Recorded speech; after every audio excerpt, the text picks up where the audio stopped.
Baiklah, di sini saya akan menjelaskan mengenai zat pengembang adonan. Nah, apa sih zat pengembang adonan itu? Jadi, zat pengembang adonan merupakan salah satu zat aditif makanan, yaitu bahan yang sengaja ditambahkan dan dicampurkan sewaktu pengolahan makanan untuk memantapkan bentuk dan rupa hasil pengolahan. Nah, bahan pengembang ini merupakan bahan yang ditambahkan ke dalam adonan seperti roti, kue, biskuit, dan sebagainya untuk menghasilkan gas sehingga adonan bisa mengembang menjadi lebih ringan, empuk, dan berpori setelah dipanggang atau dimasak. Nah, pada saat bahan pengembang ini dicampurkan ke dalam adonan, maka ia akan terbentuk gas karbon dioksida. Nah, gas ini yang kemudian terperangkap di dalam gluten atau komponen protein yang ada dalam tepung terigu, sehingga adonan bisa menjadi mengembang dengan struktur berpori karena gas yang dihasilkan semakin lama akan semakin banyak. Nah, selanjutnya itu ada contoh zat pengembang adonan. Jadi zat pengembang adonan itu dapat dibagi menjadi dua jenis, yaitu ada bahan pengembang mikroorganisme dan bahan pengembang kimiawi. Bahan pengembang mikroorganisme ini ada ragi dan starter sourdough.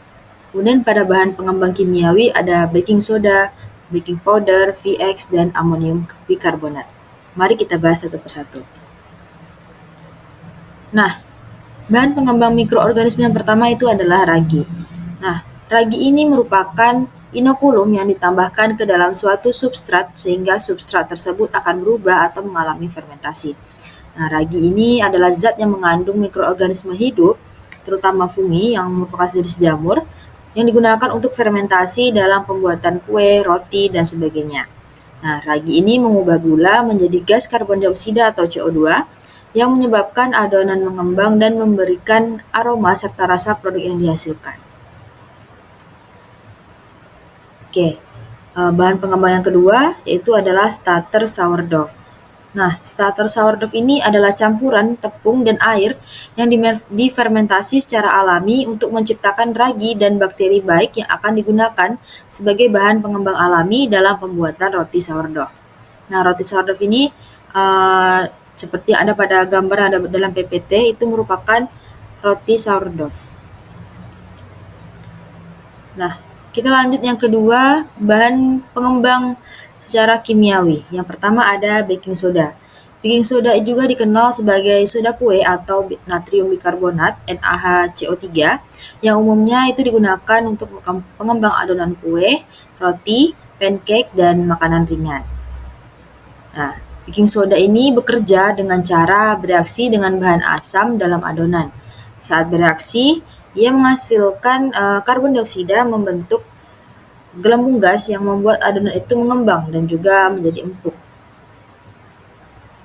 Oke, lanjut yang kedua ada baking powder. Nah, baking powder ini adalah bahan pengembang yang digunakan dalam pembuatan cake, muffin, kue, dan berbagai makanan pangan lainnya. Nah, bahan ini biasanya terdiri dari natrium bikarbonat, zat asam seperti cream of tartar, dan pati. Nah, ketika baking powder ini terkena cairan dan panas, maka ia akan menghasilkan gas karbon dioksida. Kemudian gelembung gas ini membuat adonan menjadi mengembang dan juga empuk. Oke. Nah, selanjutnya yang ketiga ada VX. VX ini merupakan salah satu jenis pengembang kue yang sering digunakan dalam pembuatan kue, bolu, roti, dan biskuit. Nah, kandungan VX ini yaitu sodium bikarbonat, asam lemah atau sodium oksid pirofosfat, dan juga pati jago. Nah, VX ini merupakan jenis baking powder yang sudah diracik dengan komposisi yang stabil, mudah larut, dan menghasilkan gas secara bertahap saat adonan dicampur dan juga dipanggang. Nah, yang terakhir ada amonium bikarbonat. Amonium bikarbonat atau NH4HCO3 itu merupakan bahan pengembang yang digunakan dalam adonan roti dan juga biskuit. Nah, ketika dipanaskan, amonium bikarbonat ini akan terurai menjadi gas karbon dioksida, amonia, dan uap air ketika dipanaskan. Nah, itu yang membuat adonan kue, roti atau biskuit itu bisa mengembang. Nah, dari kelebihan bahan pengembang yang dapat membuat bahan pangan seperti roti, kue, biskuit itu mengembang, ternyata penggunaan yang secara berlebihan itu ada bahayanya. Nah, apa saja? Baik, selanjutnya kita akan membahas mengenai apa bahaya penggunaan bahan pengembang secara berlebihan. Nah, bahan pengembang seperti baking powder, baking soda, ragi, kemudian amonium bikarbonat itu memang berperan penting dalam proses pembuatan kue dan roti. Namun, penggunaan secara berlebihan itu ternyata dapat menimbulkan dampak negatif baik itu terhadap hasil produk dan juga bagi kesehatan. Nah, bahaya atau dampak pada adonan atau pada produk yang dihasilkan itu pertama, tekstur produk itu menjadi tidak stabil. Nah, penggunaan bahan pengembang yang berlebihan itu dapat menyebabkan adonan mengembang terlalu cepat dan tidak terkendali, sehingga menghasilkan tekstur adonan yang rapuh, mudah hancur atau justru bantat akibat keruntuhan struktur pada adonan. Kemudian yang kedua, cita rasa yang kurang enak. Nah, sisa bahan pengembang yang tidak bereaksi sempurna itu dapat memberi rasa pahit, getir, atau rasa seperti logam pada produk akhirnya. Nah, yang ketiga, penampilan produk yang kurang menarik. Penggunaan bahan pengembang yang berlebihan pada suatu bahan pangan atau pada produk olahan kue itu dapat memiliki pori-pori yang terlalu besar, kemudian permukaannya retak, warna yang tidak merata, atau bagian luarnya cepat gosong, sementara bagian dalamnya itu masih mentah. Kemudian yang terakhir ada aroma yang tidak sedap. Nah, jadi pada penggunaan amonium bikarbonat yang berlebihan, ternyata sisa gas amonia tadi tidak sempurna menguap dan dapat menimbulkan bau yang menyengat pada produk. Oke, selanjutnya bahaya penggunaan bahan pengembang secara berlebihan pada kesehatan. Yang pertama itu gangguan pencernaan. Ternyata konsumsi bahan pengembang secara berlebihan itu dapat menyebabkan perut kembung, mual, diare, atau nyeri perut eh, akibat produksi gas yang berlebihan di saluran pencernaan. Kemudian yang kedua, alergi atau iritasi. Nah, sebagian individu itu mungkin mengalami reaksi alergi terhadap komponen tertentu pada bahan pengembang, seperti senyawa aluminium dalam beberapa jenis baking powder yang itu dapat menimbulkan gatal-gatal, ruam, ataupun gangguan pernapasan. Nah, selanjutnya, gangguan keseimbangan asam basa tubuh. Nah, sifat basa dari beberapa bahan pengembang seperti baking soda itu dapat mengganggu keseimbangan pada pH tubuh jika dikonsumsi berlebihan, sehingga itu dapat menimbulkan reaksi seperti lemas, kram otot, ataupun mual. Nah, yang terakhir, efek toksik pada dosis yang ekstrim. Nah, konsumsi bahan pengembang tertentu dalam jumlah yang sangat besar seperti amonium bikarbonat itu berpotensi menyebabkan efek toksik yang membahayakan organ tubuh dan sistem saraf. Meskipun sebenarnya kasus ini sangat terjadi, tapi hal-hal tersebut harus diwaspadai. Untuk itu, kita harus menggunakan bahan pengembang sesuai dengan kebutuhan atau takaran yang tepat sesuai resep yang ditentukan. Kemudian pemakaian secara berlebihan ini ternyata tidak hanya menurunkan kualitas produk, tetapi juga dapat menimbulkan resiko kesehatan baik jangka pendek maupun jangka panjang. Nah, sekian presentasi materi dari saya. Terima kasih. Selanjutnya, zat pengawet dalam bahan pangan. Menurut Badan Pengawas Obat dan Makanan, zat pengawet atau preservatif adalah bahan tambahan pangan yang mencegah atau menghambat fermentasi, pengasaman, atau penguraian lain terhadap pangan yang disebabkan oleh mikroorganisme. Dari nama dan definisinya dapat kita ketahui bahwa tujuan dari penambahan zat pengawet dalam bahan pangan adalah untuk mengawetkan bahan pangan atau memperpanjang umur simpan suatu produk pangan atau bahan pangan. Misalnya suatu bahan pangan atau produk pangan A normalnya dapat bertahan hanya 1 atau 2 hari, tapi dengan penambahan zat pengawet dalam produk A tersebut, produk A ini menjadi bisa tahan berminggu-minggu, berbulan-bulan, atau bahkan bertahun-tahun. Berdasarkan struktur kimianya, zat pengawet ini dapat dikelompokkan menjadi 2, yaitu zat pengawet organik yang mana struktur kimianya itu mengandung unsur karbon, dan zat pengawet anorganik yang mana tidak mengandung unsur karbon. Nah, pada tabel berikut, ini adalah nama-nama zat pengawet yang umumnya digunakan dalam bahan pangan yang termasuk zat pengawet organik. Ada benzoat, propionat, dan sorbat. Nah, untuk benzoat itu biasanya ditemukan dalam bentuk asam dan garamnya. Misalnya asam benzoat, lalu garam kalsium benzoat, natrium benzoat, kalium benzoat. Penggunaan dalam bahan pangan dari benzoat ini untuk mengawetkan minuman ringan dan kecap, lalu sari buah, saus tomat, saus sambal, selai, manisan, agar-agar, dan jelly.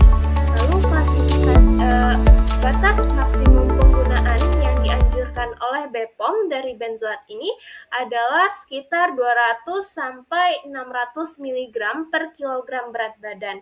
Selanjutnya propionat, sama seperti sebelumnya yaitu benzoat, biasanya juga ditemukan dalam bentuk asam maupun garamnya seperti asam propionat, kalsium propionat, natrium propionat, kalium propionat.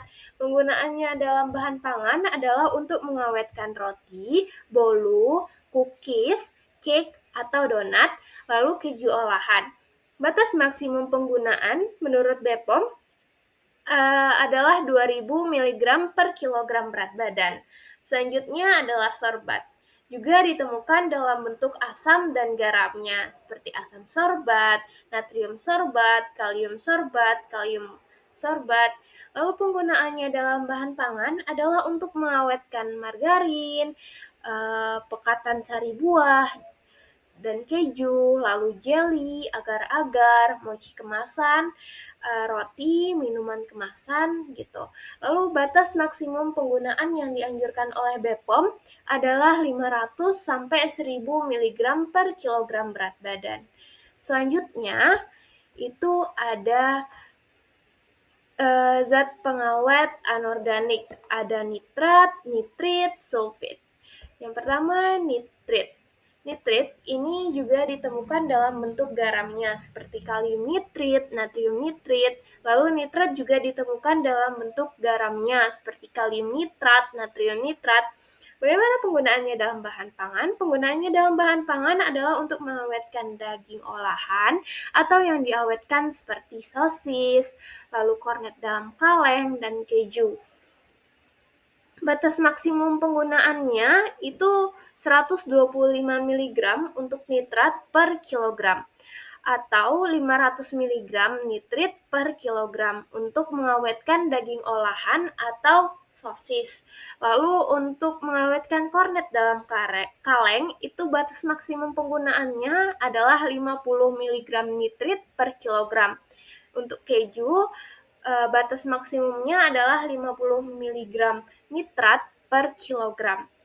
Untuk sulfit itu ditemukan juga dalam bentuk kalium dan kalsium dalam bentuk kalium sulfit atau kalsium bisulfit atau metabisulfit. Penggunaannya dalam pangan yaitu untuk mengawetkan potongan kentang goreng, udang beku, dan pekatan sari nanas. Untuk mengawetkan potongan kentang diperlukan batas maksimum yang dianjurkan itu hanya 50 mg per kilogram. Untuk udang beku itu batas maksimumnya 100 mg per kilogram, sementara untuk pekatan sari nanas itu 500 mg per kilogram. Lalu, apa yang akan terjadi jika kita mengkonsumsi zat pengawet tersebut dalam melebihi batas yang dianjurkan?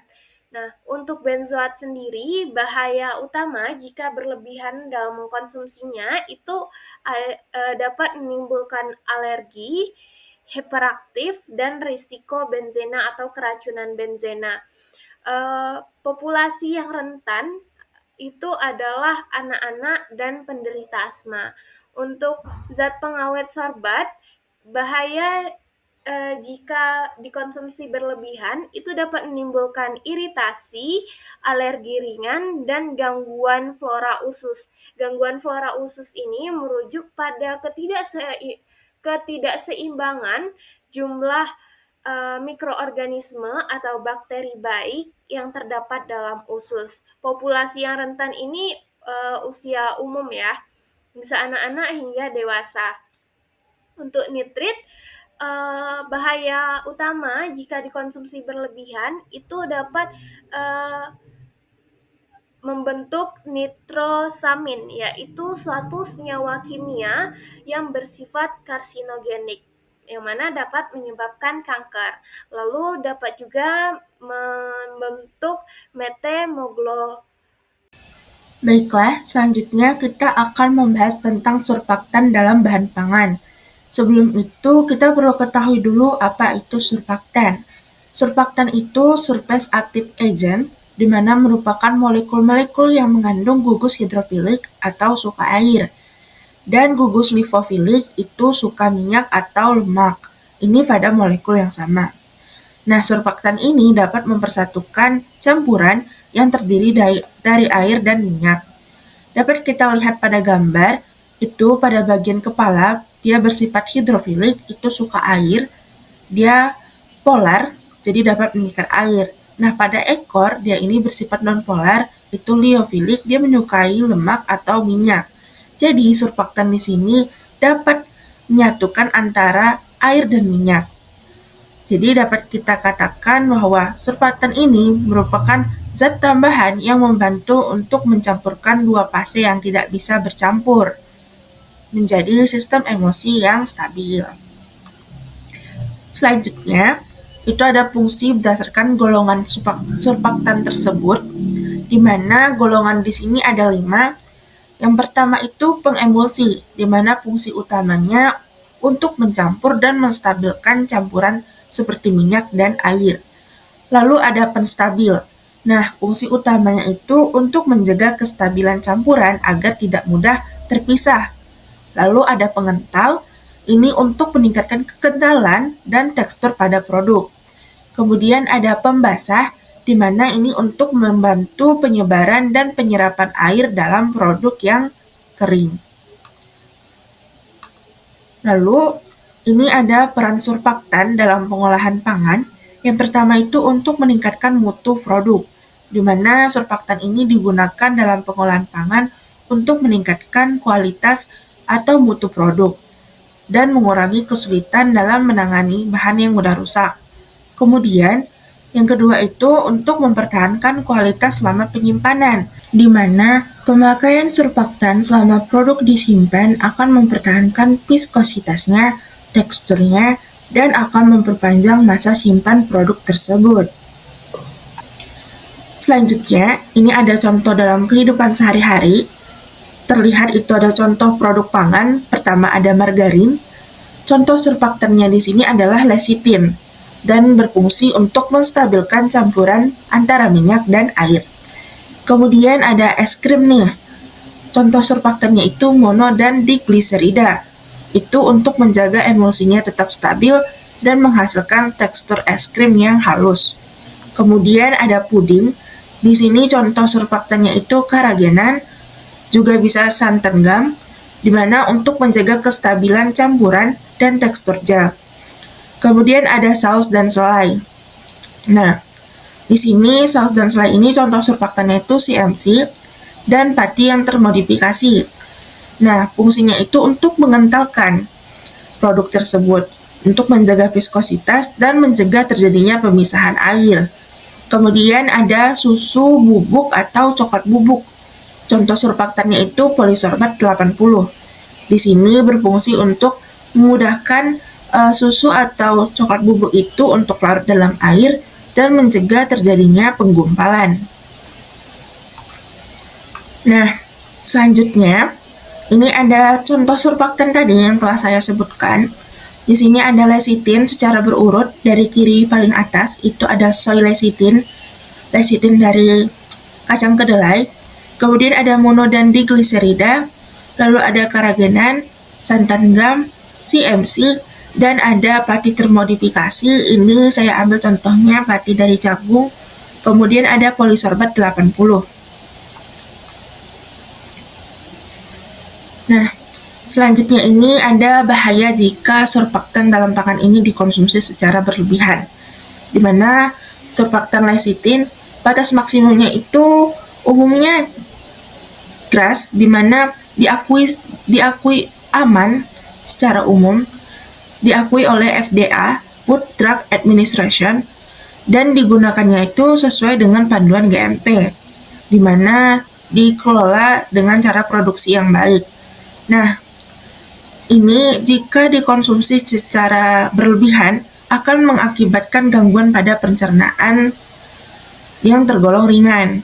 Kemudian ada mono dan digliserida, itu umumnya aman, dia tergantung pedoman pada GMP juga. Kemudian jika dikonsumsi jangka panjang, ini akan mengakibatkan obesitas dan mengganggu metabolisme tubuh. Lalu ada karagenan, ini batas maksimumnya 1000 mg per kilogram berat produknya. Jika kita konsumsi secara terus-menerus, akan mengakibatkan radang atau iritasi usus. Kemudian ada santan gum, ini umumnya aman hingga 15 gram per hari, namun akan mengakibatkan kembung, akan ada gas, atau diare ringan jika dikonsumsi terlalu banyak. Nah, kemudian ada CMC tadi, yaitu karboksimetil selulosa, di mana maksimumnya itu sekitar 0,25% hingga 1% dari berat produknya. Jika kita konsumsi secara berlebihan, maka akan mengganggu penyerapan nutrisi. Kemudian ada pati termodifikasi tadi, itu tergantung jenis patinya. Umumnya juga aman sesuai dengan pedoman GMP. Jika kita konsumsi dengan sangat banyak, maka akan mengakibatkan gangguan pada pencernaan. Lalu ada polisorbat 80. Nah, batas maksimumnya ini 25 mg per kilogram berat badan per hari.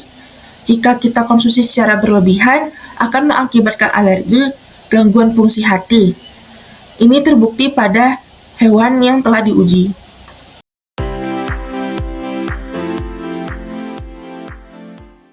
Badan Pengawas Obat dan Makanan atau BPOM memastikan roti AOK produksi PT Abadi Rasa Food yang beredar di pasaran aman dikonsumsi. Pengujian sampel yang dilakukan BPOM pada 28 Juni 2024 menunjukkan roti AOK tidak mengandung natrium dihidrosetat sebagaimana isu yang viral di media sosial. Kendati demikian, masyarakat masih bertanya-tanya mengapa produk roti AOK bisa tahan hingga 3 bulan tanpa kandungan natrium dihidrosetat. Sebagai informasi, natrium dihidrosetat atau sodium dihidrosetat adalah bahan pengawet makanan yang mampu menghambat pertumbuhan bakteri. Bahan kimia ini kerap digunakan untuk mengawetkan kue kering, daging, ikan, sayuran, dan buah-buahan. Lantas, mengapa roti AOK bisa tahan 3 bulan meski tidak mengandung natrium dihidrosetat? PLT Deputi Bidang Pengawasan Pangan Olahan BPOM, Emma Setiawati, menjelaskan masa simpan roti bisa tahan sampai 3 bulan karena pengawetan makanan bisa dilakukan melalui penambahan bahan pengawet dan metode pengemasan. Pada roti AOK, Emma menyampaikan, bahan tambahan pangan yang digunakan adalah kalsium propionat, asam sorbat, dan natrium diasetat. BPOM tidak hanya menguji roti AOK, ada beberapa merek roti yang diuji. Bahan tambahan pangannya persis seperti yang didaftarkan. Ada kalsium propionat, asam sorbat, natrium diasetat, ungkap Emma dikutip dari konferensi pers BPOM, Kamis 25 Juli 2024. Ketiga bahan pengawet itu sudah mendapatkan izin khusus dari BPOM dan sudah dilakukan kajian keamanannya, Ibu Emma. Aturan bahan pangan tambahan untuk mengawetkan makanan sudah diatur dalam Peraturan BPOM Nomor 11 Tahun 2019 tentang bahan tambahan pangan. Emma menerangkan, penambahan bahan pengawet adalah salah satu metode pengawetan pangan yang dapat menambah atau memperpanjang masa simpan.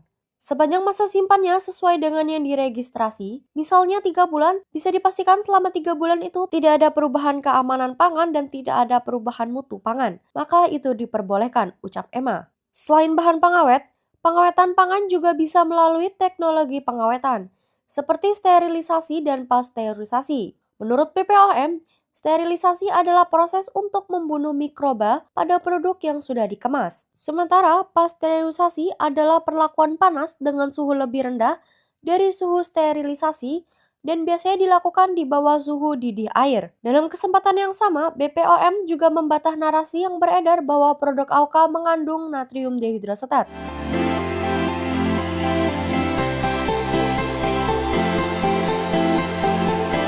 Download Tribun X sekarang.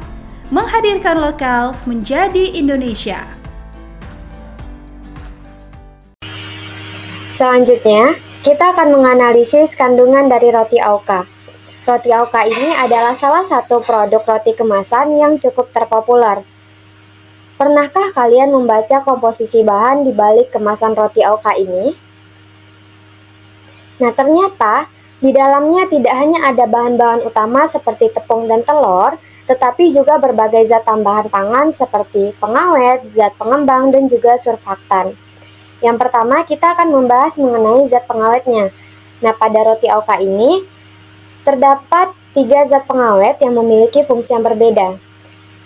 3 zat pengawet tersebut, yang pertama ada kalsium propionat, yang kedua itu ada natrium diasetat, dan yang ketiga ada kalium sorbat.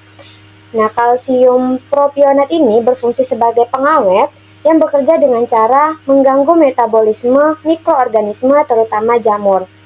Nah, untuk natrium diasetat ini juga berfungsi sebagai pengawet sekaligus pengatur keasaman. Nah, natrium diasetat ini bekerja dengan cara menurunkan pH untuk memperlambat pertumbuhan mikroba. Nah, zat pengawet yang ketiga itu ada kalium sorbat. Kalium sorbat ini juga berfungsi sebagai pengawet yang bekerja dengan cara menghambat enzim yang dibutuhkan jamur untuk tumbuh. Nah, walaupun 3 zat pengawet ini memiliki fungsi yang berbeda, tetapi 3 zat pengawet ini sama-sama bertujuan agar roti bisa bertahan lebih lama tanpa cepat basi. Namun, bila dikonsumsi secara berlebihan seperti pengawet kalsium propionat, dapat menimbulkan iritasi pada lambung, sakit kepala, atau hiperaktif pada anak-anak sensitif. Next, selanjutnya kita membahas mengenai zat pengembang. Nah, pada roti AOK ini, zat pengembang yang digunakan yaitu ragi. Ragi ini adalah agen pengembang biologis yang menghasilkan gas karbon dioksida atau CO2 saat difermentasi, sehingga membuat roti AOK ini mengembang dan lembut secara alami. Nah, ragi ini merupakan zat pengembang yang aman dan umum digunakan. Yang ketiga, yaitu surfaktan atau sering disebut juga sebagai emulsifier. Nah, yang termasuk zat surfaktan atau emulsifier pada roti AOK ini adalah mono dan digliserida dari asam lemak serta gliserol. Mono dan gliserida dari asam lemak ini berfungsi untuk memperbaiki tekstur adonan, menjaga emulsi lemak dan air agar tidak terpisah dengan cara mengikat lemak dan air. Sedangkan gliserol bertindak sebagai humektan atau menjaga kelembapan dan memperbaiki kelembutan roti. Surfaktan sintesis dapat menyebabkan gangguan pencernaan ringan jika dikonsumsi jangka panjang. Jadi, surfaktan dan emulsi pada roti AOK ini merupakan surfaktan sintesis yang kalau misalnya kita konsumsi dalam jangka waktu yang panjang, itu dapat menyebabkan gangguan pencernaan ringan. Nah, dari sini kita dapat simpulkan bahwa roti AOK ini adalah contoh produk roti yang menggunakan berbagai zat tambahan pangan untuk menjaga kualitas. Nah, selama dikonsumsi dalam batas wajar dan tidak berlebihan, produk ini aman untuk dikonsumsi. Namun, sangat penting bagi kita sebagai konsumen untuk selalu membaca label dan memahami fungsi serta potensi resiko dari bahan-bahan tersebut. Lebih dikenal dengan emulsi penstabil atau pengental kan di dalam misalkan dalam kemasan roti gitu kan kita sering melihat itu di komposisi ada yang namanya kayak emulsifier gitu kan.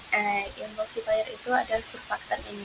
Dalam produk roti, fungsinya sangat vital antara lain untuk memperbaiki struktur adonan, menjaga kelembapan, dan menambah kelembutan serta stabilitas produk selama penyimpanan. Nah, BPOM mengizinkan penggunaan surfaktan pada roti yang tercantum dalam Peraturan BPOM Nomor 11 Tahun 2019 dan pada nomor 20 tahun 2013 tentang batas maksimum BTP, pengemulsi, penstabil, dan pengental. Nah, selanjutnya ada jenis surfaktan yang diizinkan digunakan untuk makanan oleh BPOM ya. Oke, yang pertama ada mono dan gliserida dari asam lemak. Ini dia digunakan secukupnya. Lalu ada lecithin, ini digunakan secukupnya juga, batas maksimumnya tidak spesifik digunakan berapa banyaknya, tapi secukupnya saja. Lalu ada poliglycerol ester dari asam lemak. Ini maksimum penggunaannya adalah sebesar 5.000 mg per kilogram. Ini digunakan untuk meningkatkan tekstur. Lalu ada sorbitan monostearat, batas maksimumnya ada 5.000 mg per kilogram. Ini digunakan untuk meningkatkan homogenitas. Lalu ada natrium stearoyl lactylat. Ini batas maksimumnya adalah sebesar 5.000 mg per kilogram. Digunakan pada industri biasanya ini ya. Lalu ada kalsium stearoyl lactylat. Digunakan sebanyak batas maksimumnya adalah 5.000 mg per kilogram untuk menambah kelembutan dan kestabilan dari bahan pangan tersebut. Oke. Selanjutnya kita masuk kadaluarsa. Dalam roti yang mengandung pengawet seperti kalsium propionat atau kalium sorbat, itu pengawet tersebut fungsi utamanya adalah menghambat pertumbuhan jamur dan mikroba, sehingga membantu memperpanjang masa simpan roti. Nah, dengan penggunaan sesuai batas maksimum yang diizinkan oleh BPOM tadi, maka masa simpan roti bisa diperpanjang selama 7-14 hari pada suhu ruang yang biasanya jika tidak menggunakan pengawet itu biasanya 2-3 hari itu sudah berjamur ya. Namun keberadaan pengawet tidak berarti roti bisa bertahan tanpa batas waktu. Uji stabilitas mikroorganisme dan sensoris, warna, bau, serta tekstur itu tetap harus dilakukan oleh produsen atau kita sebagai konsumennya untuk menentukan tanggal kadaluarsa yang akurat dan aman. Biasanya walaupun tanggal kadaluarsanya sudah ditentukan oleh pabrikan, itu biasanya masih terdapat masih ada jamur-jamurnya, kadang belum habis lagi masa kadaluarsanya, jamur yang sudah timbul itu biasanya karena terpapar sinar matahari. Baik,